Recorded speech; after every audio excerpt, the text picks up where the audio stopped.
From the Library of Congress in Washington, D.C.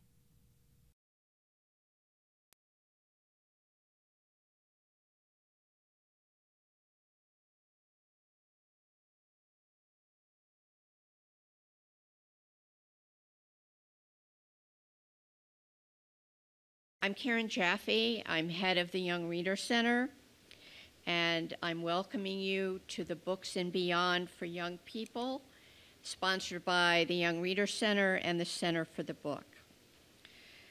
I'd start out by welcoming our special guests, students from, hold your applause to the end, and then we'd like to give everyone a round of applause, St. Peter's School, Two Rivers PCS, and the Ludlow Taylor Elementary, all from Washington. Let's give everybody a hand.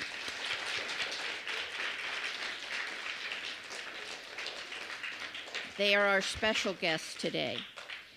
It's my honor and great pleasure to introduce Cynthia Levinson, who is no stranger to the Library of Congress. Cynthia is a writer of nonfiction books and articles about and for young people. She's a former educator, and she conducts writer workshops and play shops, which I don't think I know what it is, Cynthia, but maybe you'll tell me at some point. It sounds cool. As well as presentations like the one she's doing today. She has written for respected children's magazines such as Appleseeds, Calliope, Cobblestone, Faces, and Odyssey. Her books include a children's biography of Hillary Clinton entitled Hillary Rodham Clinton, Do All the Good You Can. Watch Out for Flying Kids, How Two Circuses, Two Countries, and 9 Kids Confront Conflict and Build Community.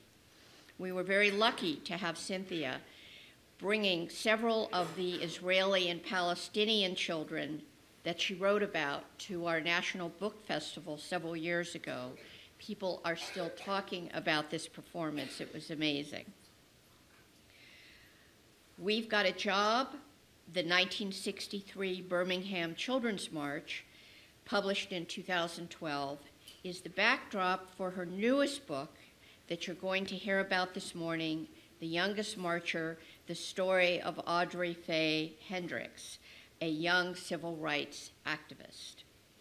While we first met Audrey in We've Got a Job, this book focuses specifically on her role in the event and how a 9-year-old girl can make a difference in history. One quick bit of housekeeping. Towards the end of the program, we will have a question and answer period where you can ask questions of Cynthia. Please hold your questions till then and wait for the microphone. We have several people with microphones who are going to be walking around. That's why we asked for that aisle. And if you raise your hand, Cynthia will call on you. She'll point in your direction, and that will let our people with the microphone know who you are. So now I present Cynthia Levinson. Thank you. And this was Karen Jaffe, the head of the Young Reader Center. So I want to thank Karen and the Young Reader Center, the Library of Congress, everybody here. Thank you very much for coming. Now, Karen mentioned that I'm going to read to you a book about Audrey Faye Hendrix. Audrey was a real person. She told you that I write nonfiction. That means that the books I write, I don't make up the stories. The people and the events really happened.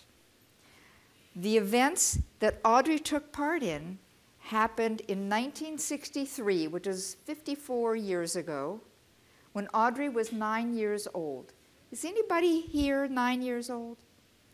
Oh, then you're the same age that Audrey was.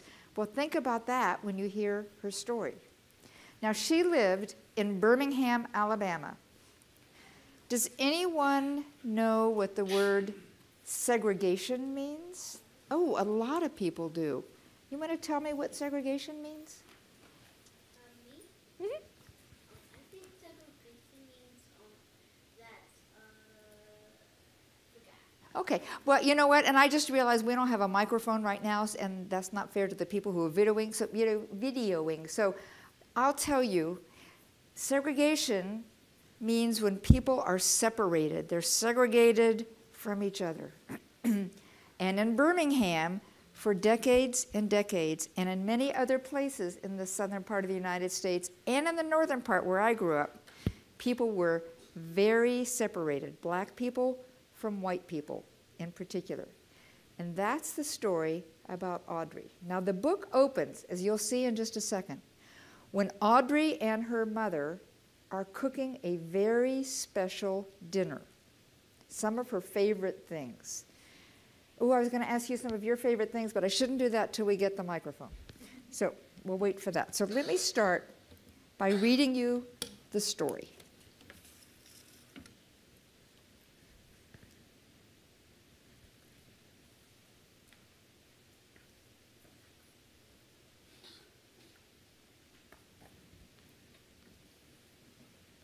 I'm going to move over here so everybody can see, but I'm glad you can see that screen too.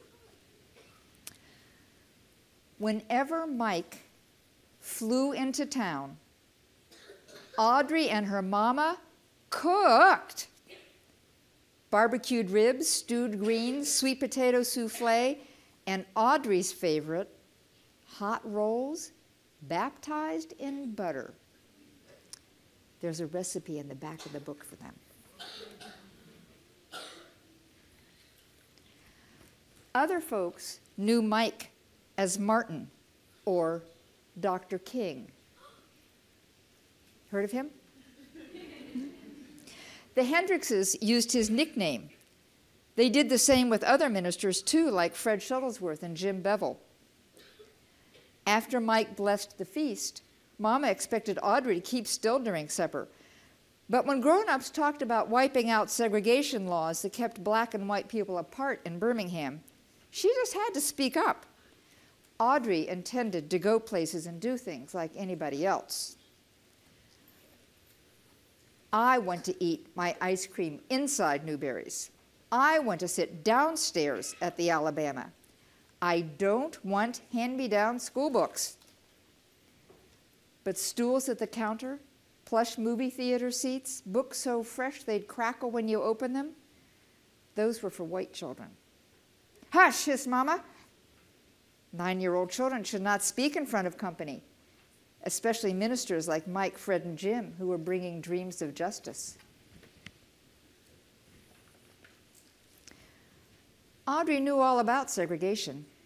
She knew to pay the driver at the front of the bus and step off and walk around to the back door, drink from the fountain with the dirty bowl and warm water, use the freight elevator at department stores downtown, front row seats, cool water, elevators with white-gloved operators. Law said those were for white folks. Every Monday night, Audrey and her mama and daddy and her aunts, uncles, and cousins joined neighbors and friends at Fred's church for worship, fellowship, and testimony. She sang and swayed along with the movement choir, her voice spirited and spiritual. Black and white together we shall overcome. For once, she didn't have to keep still. Then came testimonies.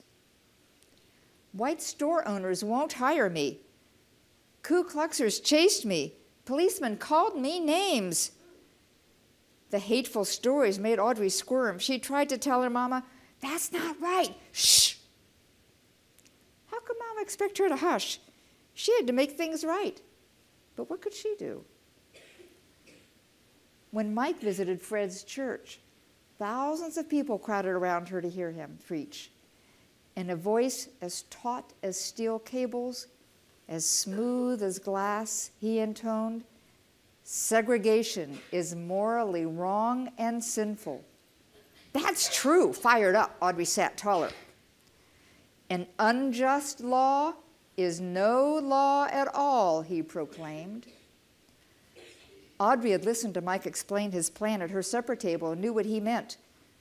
If a law is unjust, disobey it. Sit down inside Newberry's. picket those white stores, march to protest those unfair laws. Why, even marching was against the law. Then get arrested. Fill the jails, Mike exclaimed. Fill Birmingham's jails so full that policemen can't squeeze in one more person. Pack cells so tight that policemen have to quit arresting people for demanding their rights. Audrey just knew Mike's plan would work. She twisted in her pew to see which grown-ups would walk down the aisle, volunteer for jail.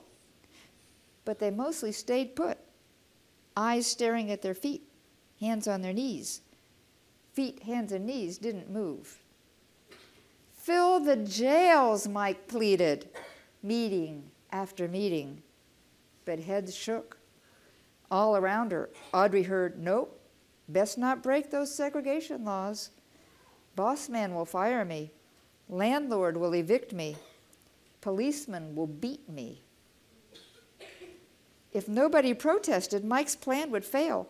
Police could keep arresting anyone, anytime, for anything, forever. Audrey would never be able to go places and do things like everybody else. One night, Jim announced a new idea. If grown-ups won't do it, fill the jails with children. Audrey leaped to her feet. I want to go to jail, she declared. Mama looked deep and saw that Audrey's eyes begged, please. Okay, Mama said. Audrey strutted down that aisle. She was going to jail. 2 mornings later, she put on a fresh pressed pinafore and shiny Mary Janes with turned down socks.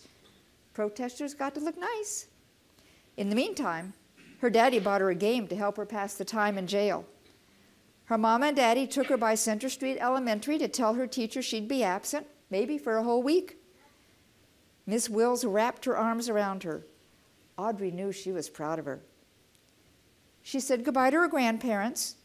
You'll be fine, her grandmother said. She knew Audrey would be brave. So did Audrey. Then her mama and daddy drove her to the 16th Street Baptist Church where the children were gathering. Even before she reached the door, Audrey heard loud voices chanting freedom songs. Inside, hundreds of big kids called out to friends and crowded around signs for their high schools. Parker, Carver, her head swiveled. Where was the sign for Center Street Elementary? She was the only protester from her school, the youngest child in the whole church, and she knew no one. Audrey huddled by her parents in the basement. But when Jim lined her up with the others 2 by 2 and the door swung open, Audrey straightened up. She was going to break a law and go to jail to help make things right. Clutching a protest sign in one hand and her game in the other, Audrey marched out the door. She stomped and sang, ain't gonna let nobody turn me round. Turn me round, turn me round. We're gonna sing that in a little bit. Half a block from the church, a white policeman stopped Audrey. He pointed toward a paddy wagon. Sentence, 1 week in juvenile hall.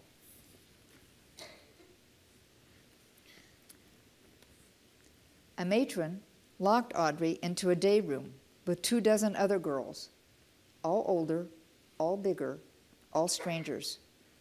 Audrey sat down alone and slipped the cover off her game. I told you to sit down, the matron yelled. Audrey jumped. She didn't remember standing up. The matron dragged her to a dark, empty room. When I tell you to do something, you do it, she commanded, or I'll leave you here.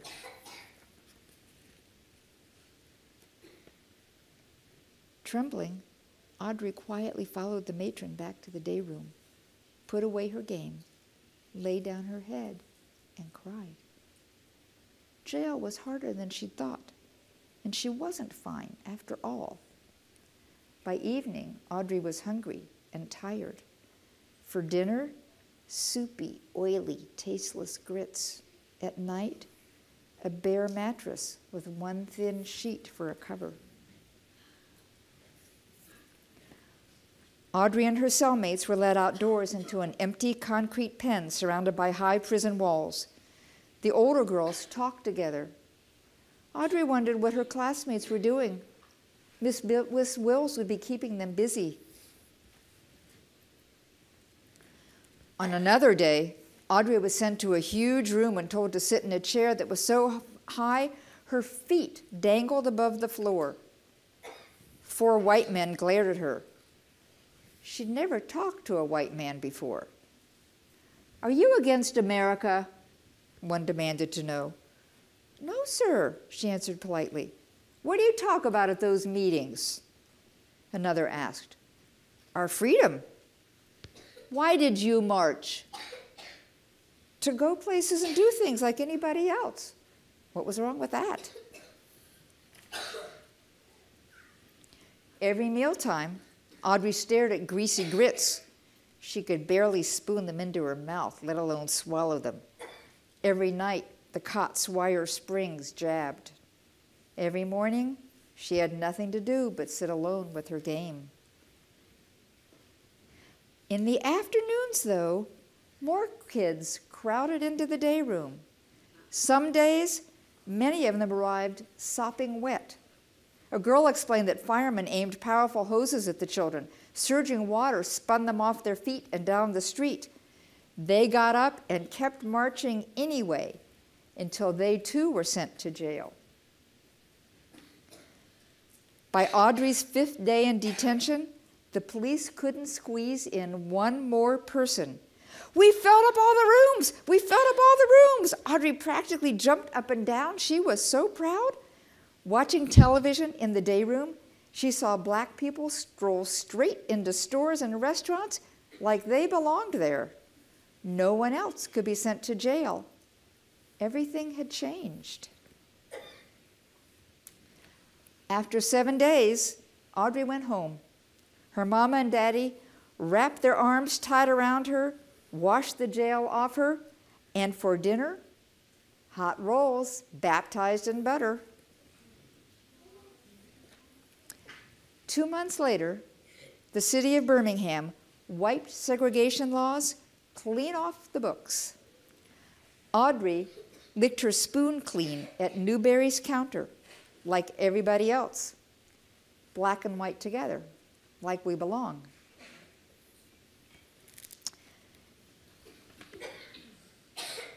There's a picture in the book of Audrey as a real little girl. This was actually taken when she was 11 years old. So she was 2 years older in this picture than when she went to jail for a week. I talked with Audrey, I interviewed her, and here's a picture of her when I talked with her. And I have pictures too from the real Children's March. This next picture, well, this one might be okay.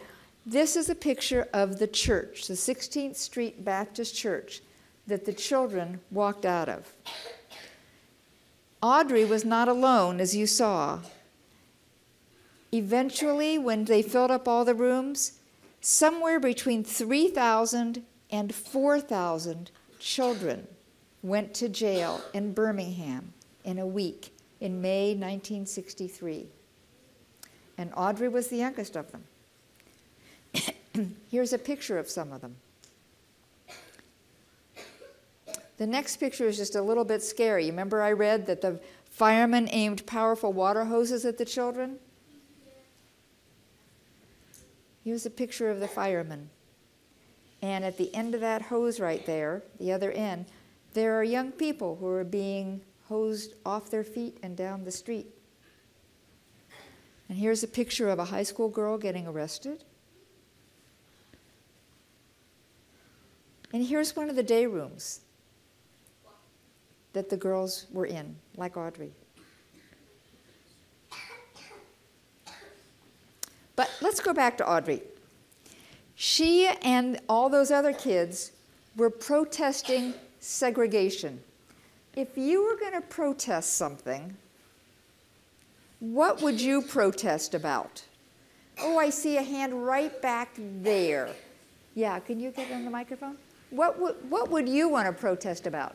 I would protest about that segregation is not even fair for nobody. That is true. Segregation is not fair for anybody. I agree with that. Who else would like to say what they would like to protest about? Would you like to tell us? Wait till you get the microphone. I think everybody should do marching every year. Everybody should be marching everywhere? Every year. Every year? Well, that could be. There's been a lot of marches recently. One more. Yes, right here. What? Yeah, one more. That no animals should be harmed. That no animals should be harmed. That's something else to protest about, too. I agree with you about that. Now, you know that the kids made signs. I have some here. Not that they made, but there are some protest signs here. This is one that a kid made in another book talk that I gave. If you were going to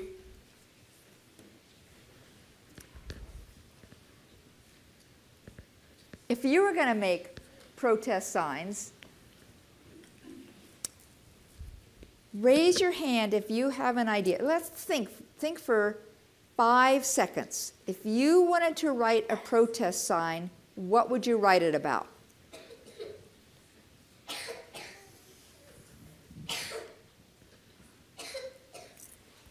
Would you like to come up and tell me what you'd like to write your protest sign about?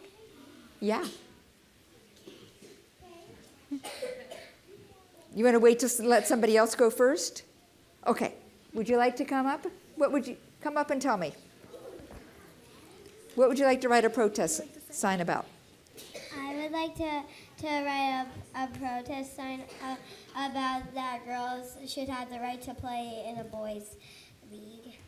Girls should be able to play, my handwriting's not very neat right now, in a boys' league, right? Mm-hmm. Wait right here, because you are going to wear this sign.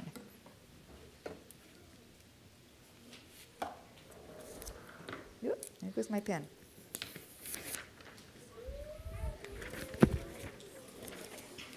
Okay, can you wait right here? Mm-hmm. Okay. Who else would like to tell us a protest sign? How about back there in the green shirt with the orange sleeves?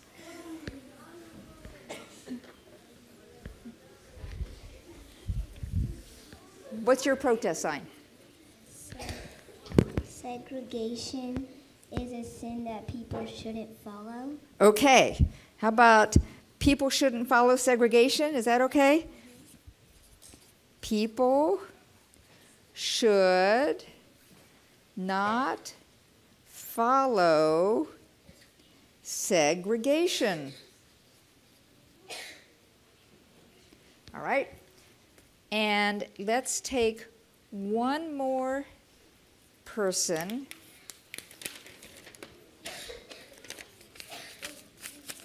You all right? Mm-hmm. Can you stand right here?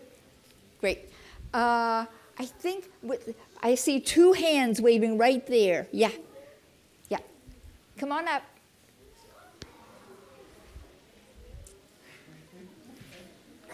Right over here. Come right down the aisle. Good job. I would say freedom for all. Freedom for all? Yes. Okay. We're going to write down here in my messy handwriting. Freedom. Maybe I can write this in for all. All right?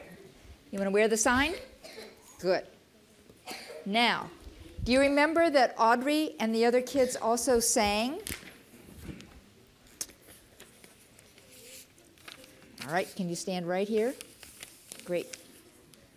I'm going to play you a song that the kids sang. I started to sing it when I was reading the book to you. And then we're going to sing it together.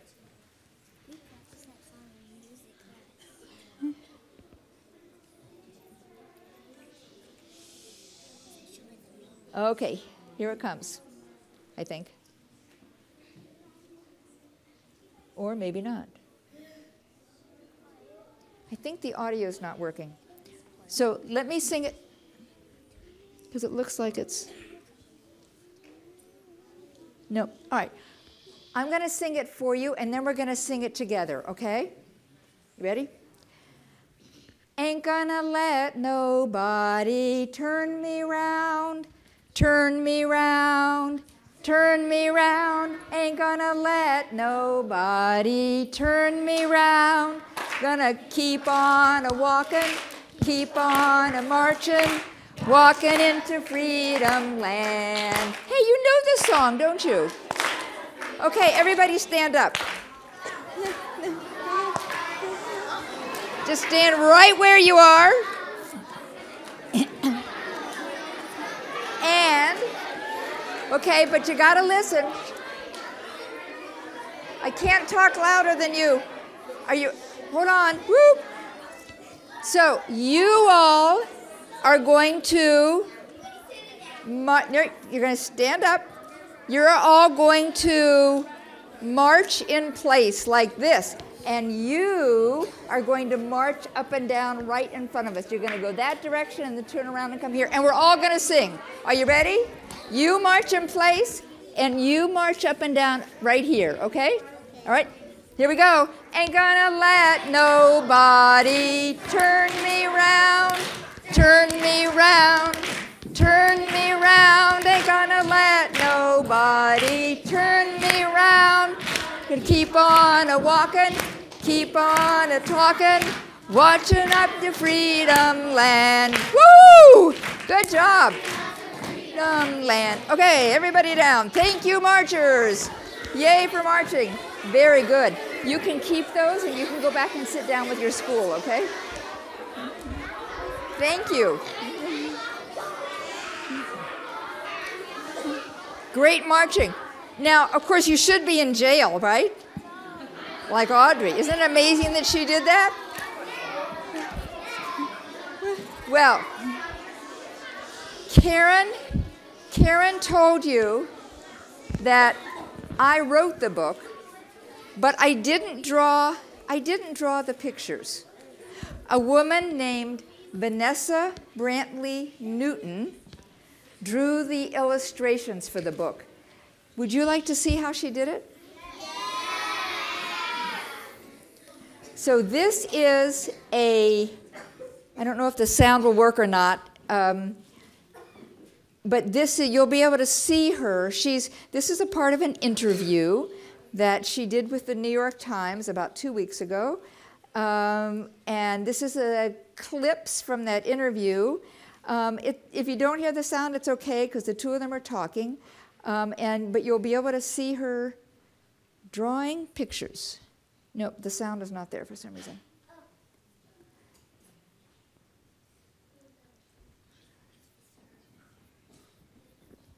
And in this part, Vanessa is explaining that Audrey was 9 years old and that she had pigtails.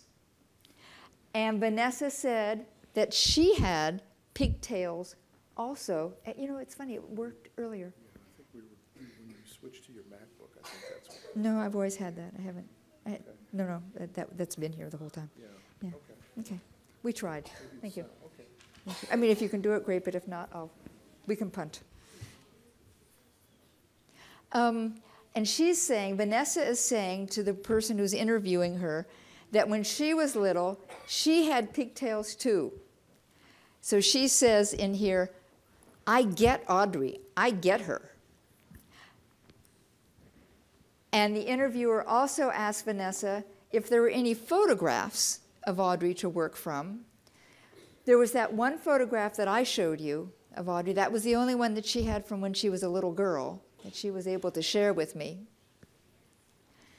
But Vanessa said she liked Audrey's sassiness. Did you think she was a little bit sassy?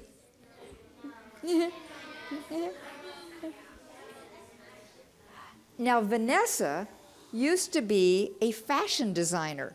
She was trained in clothing design. And so when you take a look in the book closely, you'll see that everybody is dressed very nicely. And remember where Audrey said that she had to look nice? She put on her Mary Janes, her black patent leather shoes with a strap, and her white lace turned-down socks, and a dress. That's what she did. And all the girls went to jail looking nice. In fact, one of the people I interviewed when I was doing research for the book said that she took her special going to church underpants with her to jail because she knew she needed to look really nice.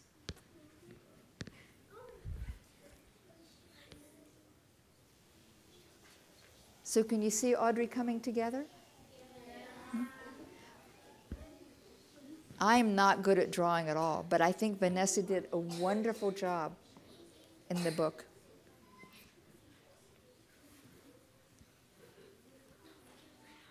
And while Vanessa was being interviewed and drawing this picture of Audrey, people were emailing her through Facebook. There were emails from people in New Zealand and Australia and France, and they were saying that they liked her drawing so much. It was really thrilling. I wasn't in New York, but I watched this while it was happening on my telephone because it was on Facebook. In fact, if you go to my website, you can find out where it is. And she reads part of the book also, and then you'd be able to hear the audio. There's Audrey.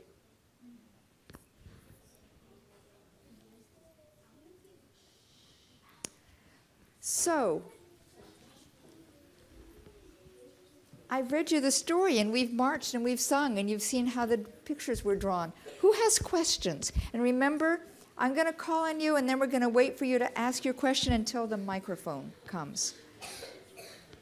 Yes, I see a hand right here, somebody holding a red jacket. How long did it take to make the book? How long did it take me to make the book? It's a little hard to say because, as Karen said, I wrote another book for older kids before this one, and I spent about 3 years writing that book. And then it took me probably another year to write this book, I guess. But this book kind of depended on my doing the other book. I had to do the other one first before I could do this one, because it's harder to write shorter books. It's easier to write longer books. So I wrote the long book first, and then I had to spend more time so I could pare it down to a shorter book. Let's get a question over here. Yes. Wait just 1 second. Wait till the microphone comes.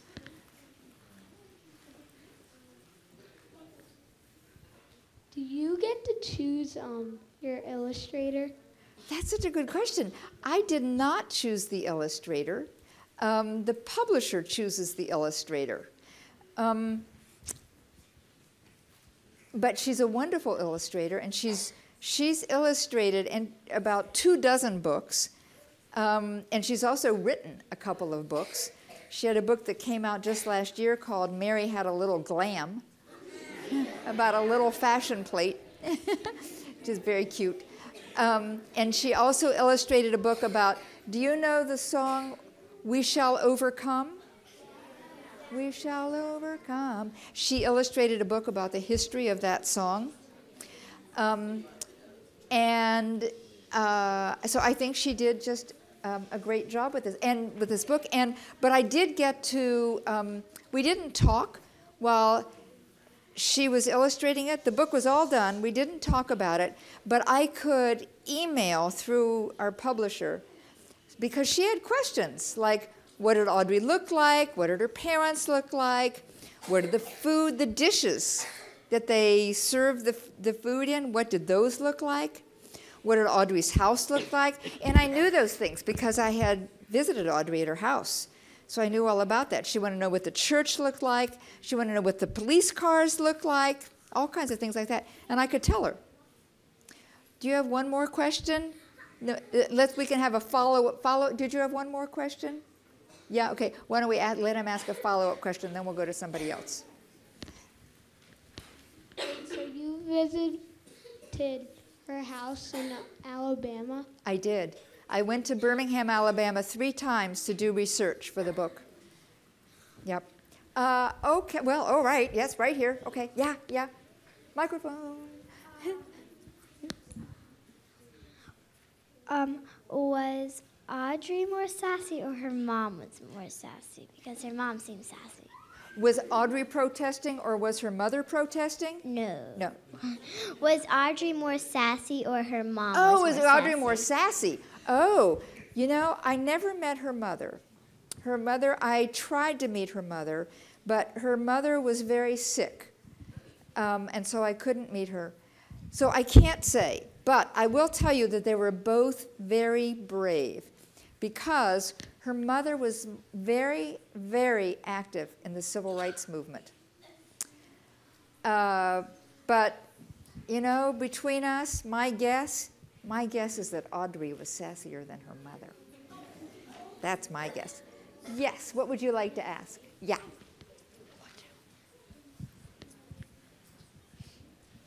Is Audrey still alive? Unfortunately, Audrey is not still alive. I'm sorry to say. She died of cancer in 2009. It was very, very sad. Whoa, that got a lot of reaction. Oh, goodness, that caused a lot of commotion. Let's see some more questions. What would you like to ask? Okay, shh. We have another question. Somebody needs to ask a question. When is her birthday? When is her birthday? You know, I don't know when her birthday is. I forgot to ask. But I am in touch with Audrey's sister, Jan. Jan still lives in Birmingham. And in fact, it was Jan who gave me the recipe for hot rolls baptized in butter. So I could probably find out when her birthday is. I think we need somebody right here. Did you make the book? No, that's a good question. So the book is actually made by a company, a publishing company. And they helped me write the book, and they helped Vanessa draw the pictures with the book. And then they have these pages, these like electronic pages. And the book was actually printed overseas. I don't know where, someplace in another country. And it gets printed over there and all put together, and the cover gets put on it, and then it gets put in big boxes and everything, and it gets on a ship, and it comes over to the United States, and then they send it out like to bookstores and the Library of Congress and things like that. I think back over here. Oh my golly, so many questions. Okay. I'm glad we have lots of time for questions. How much time do we have? Okay. Was it fun? What's your question? Was it fun?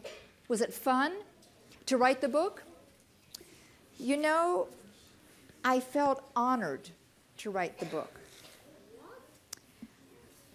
It was interesting and informative and sad and scary and revealing.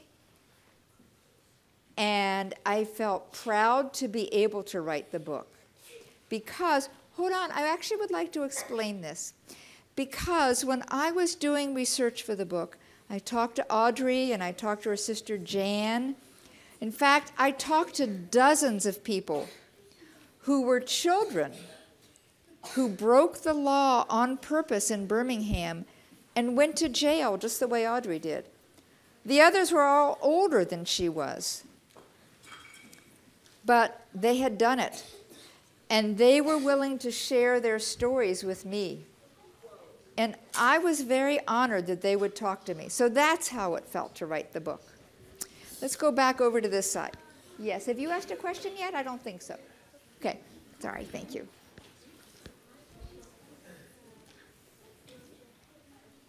When When did she die? When? She died in 2009. Oh, how old was she? Well, you know what? It's a math problem. Figure it out on your head. Don't tell us. When you're ready, you can raise your hand. She was 9 years old in 1963, and she died in 2009, so you can figure out how old she was. Let's go over here. I think right there. Yeah, yeah. How did you get the idea of the book? When did I get the idea of the book? I got the idea of the book when, now Karen told you that I wrote articles for magazines. And I was writing an article for a magazine, a children's magazine, about music in the civil rights period, like We Shall Overcome, and Ain't Gonna Let Nobody Turn Me Around, and This Little Light of Mine. Do you know This Little Light of Mine? Great, another wonderful song. And I discovered the story about Audrey, and I hadn't really known it before. I knew that people had gone to jail in Birmingham in order to protest segregation, but I didn't know that it was children who had gone. And when I learned it was children, I decided I better write this book, so I did. Okay, I think a question right here, and then we'll go back to the other side. Who made up the song, Ain't Gonna Let Me? Who made up the song? Who made up the song? I don't know. Does anybody know who the song Ain't Gonna Let Me Nobody Turn Me Around? That song? Does anybody know? I don't know who wrote that song. That sounds like a good research project. Can you get on the internet when you get back to home or just at school or a library? Yes? This sounds like a great thing to look into. And you could let us know, okay? Yes. Here.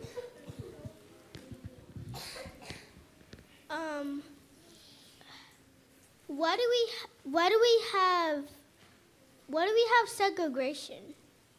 Why do we have segregation? There's a good question. For no good reason. For no good reason at all. White people, I hope, used to believe, and I wrote a book for older kids, and in that book I explain that white people at the time thought that black people carried diseases. There were a lot of reasons, like trying to keep black people from having good jobs and getting a good education and living in nice houses. There was no good reason for it. There was just a lot of reasons people told themselves. I think we need to go over here. We have a marcher who has a question. Let's wait for the microphone. Is there still segregation in some places? Is there still segregation in some places? Well, I grew up in Ohio, and in Ohio we didn't have the laws the way there were in Alabama, but we had a kind of segregation. Karen and I actually grew up together. We went to the same school. And we had, I'm going to give you a big fancy Latin term, de facto. It sort of means like, in fact. In real life, there was actually segregation, but there weren't laws requiring it. It just happened. So is there still segregation? I now live in Austin, Texas, and we don't have laws about segregation there either. But it so happens that there are a lot of black people who live in one part of town, there are a lot of Hispanic people who live in another part of town, and there are white people who live, and there are Indian people, and there are people from Bangladesh, and they kind of group together. So we don't have segregation that's required, but it does sort of happen. Do you see that where you live? No? Good. I'm glad you don't. It's much better that way. Let's see. Let's go over this way. I think you have right there. Yeah, right there. Let's just wait for the microphone. Okay. What other books did you write? Well, Karen mentioned that I wrote a book about kids who are in a circus, Jewish and Arab Muslim kids who are perform in a circus together. And I wrote a book about Audrey for older kids with other kids in it. And I wrote a biography of Hillary Rodham Clinton. And I have another book coming out in September about the U.S. Constitution. So we have one more question? Yeah, okay, we have time for one more question. Oh my golly, you know what? I'm going to close my eyes and I'm going to go like this and I'm going to point in the very back. Yeah, you, right there. Why did the girl want to go to jail? Why did she want to go to jail? Why do you think? Do you know why she wanted to go to jail? Let me ask one person if they can explain. Do you know why she went to jail? Do you know why she went to jail? Can you say? Okay. Yeah, right here. Because you weren't really allowed to protest, and she protested about it, and that's why she got put in jail. And she wanted to go so they could fill all the jails so that nobody else could be jailed if they broke the law. And so that's why she went to jail. Thank you very much. Thank you for coming. And I think we're all done. Sorry? I'm sorry. Sing one more time for the photo. Sing. You want to sing? You want us to sing? Oh, well, hold on just a second. We are being asked, we're being asked to sing one more time. Do you know the words? Shall I go back to sing Ain't Gonna Let Nobody Turn Me Around? You think you know it. All right. You ready? 1, 2, 3.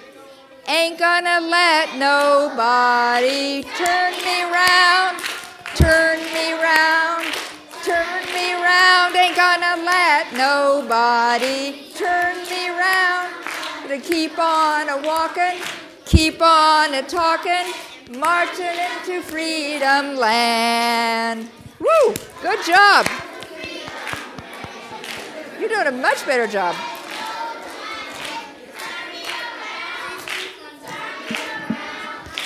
We can just keep doing this all day.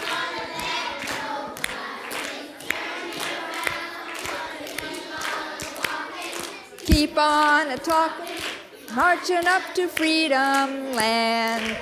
Thank you. Woo! This has been a presentation of the Library of Congress. Visit us at loc.gov.